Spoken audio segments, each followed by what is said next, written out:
هاتوون بۆ مۆزەخانەی نیشتیمانیە ئەم نەسوورەکە بۆ ئەوەی بەشێک لە مێژووی نەتەوەکەیان بزانن. ئەمانە خوێندکارانی 6 خوێندنگەی سلێمانی و قەزای کۆیان دەیانەوێت لە نزیکەوە ئەرشیفی ئەو کارەسات و مێژوویە نەتەوەیە ببینن کە 32 ساڵ پێش ئێستا لەم شوێنە تۆمار کراوە.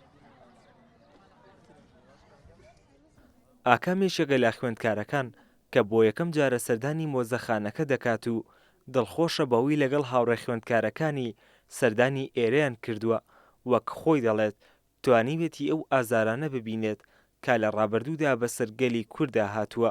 هەندێک شتی مێژوو بۆ ئەوەی بێن شتێکی مێژووی بدێنین، هەندێک شتی گرنگ مامۆستاکان پیشانمان بدەن. بەڕاستی هەندێک شتی مێژوویمان دیت بۆ خوێندکار گرنگە کە زۆر لە شتی کوردستان و مێژووی کوردستان بکۆڵێتەوە بۆ ئەوەی زیاتر تێبگا لە مێژووی کوردستان. محەممەد بەڕێوبەری قوتابخانەی ئەرداڵانی بنەڕەتیە باس لەوە دەکات کە پێویستە هەمیشە خوێندکاران لە نزیکەوە مێژووی نەتەوەکەیان ببین و پێیان ئاشنا ببن.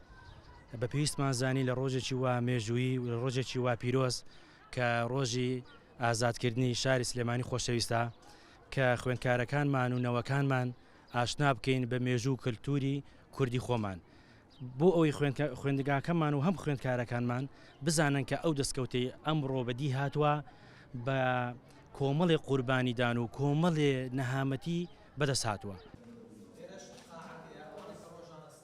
ئەو کەسانی سەرپەرشتی مۆزەخانەکە دەکەن خۆیان لەگەڵ بەشێک لەو ئازارانەدا ژیاون کە لە وێنەکانی ئێرەدا ئەرشیف کراون کاتێک بۆ خوێندکارەکانی ڕوون دەکەنەوە بە شێوەیەک گوزارش لە ئازارەکان دەکەن وەک ئەوەی ئەمانیش لەو سەردەمەدا ژیابن. نەوەی نوێ بتوانن بێنە ئێرە و لێرەوە ئەو مێژووی خۆیان ببینن و ببێت بە بەشێک لە یادەوەریان وەکو چۆن نەوەکانی پێش ڕاپەڕین کە دێن بۆ ئێرە لە ئەم نەسوورەکە ئەو بەشانە ئەبینن و مۆزەخانەکانە بینن کە بەشێکە لە یادەوەری خۆیان. بۆ ساڵی 2022 نزیکەی 59,000 کەس سەردانی مۆزەخانەکەمانی کردووە.